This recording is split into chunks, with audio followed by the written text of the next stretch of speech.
na kane no wonum kyerem se woba sante mantemu akwanfo pa de sebe sa wo san adehye wo Kwabre East ho pa de wonya bi baabi abim enam se kromo akwanfo nyina sebe ho negu akyese wonum akwan de wobati se won me demonstration bi ana kyese akwan ho asem na nanom ane temamufo empempi no a anom no nsantwerefo akasam ade ade sreto aba na nim se wonum hia kwan nam se wonum akwan de nye na eso na de kame akwan se woye kyere hodo ne aba no so ntaso a wonum ate no eso banfo so pa ne womani age akwan bi akyese edededa mpotem ho no mo ene akumase mamponten ena fe kumase Kenya se kwan se ene ese ampanimfo no womode hyehye pa egu akwan mu a womobesiesi akwan kama ede ama wono na ensami sede onmanyafo kwaku amu akwata anasa kwasi amu akwata wono yesoafo hwe akwan ene akwantempo ho samso kopie mu na akyese wode asobo ofo mo hye bo se free sabre koidie wono akwan ye be yatum sasasaw no aya ne je pa ede ama de hye wo Kwabre East ne potem a ye wura soso ade nsami aton santwerefo anim Kwabre East sombo emayen papa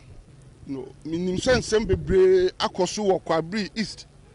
kasa bebre akoso wo Kwabre East efa won rose ho and rightly so and the people are right, if they talk about the kind of road network on Wawaha, majority of them enye kra, but yen to me enye all roads in Ghana in a week, in a month, or in a year. One after the other. Enu December no na Kwabre ha roads wa ewaha. Mean to me ka say na ya yen no, it's impossible. But Mubengu say Kwabre roads a tumpom papa because it's your year of roads. Afena road construction train no. Afena abedu Kwabre.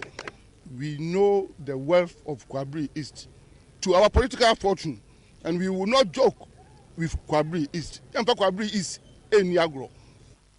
So for share my Ghana kwani akwantempo ho Samson monyafo kwasi amu akwata no chem sampa kwani de nugre ne ho nkoyie kura na so sabre de abano ade hyehye begu akwamu akwan ho asemo ebe konkan pa ede ama ade hye wo Kwabre East abato mpehwe so na mrasha badwani a woda mpehwe no ano ayi won monyafo Francisca woten wono sese ensemi de nani age ho papa.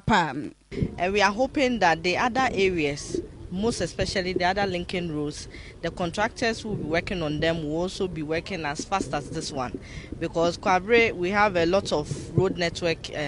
bad road network,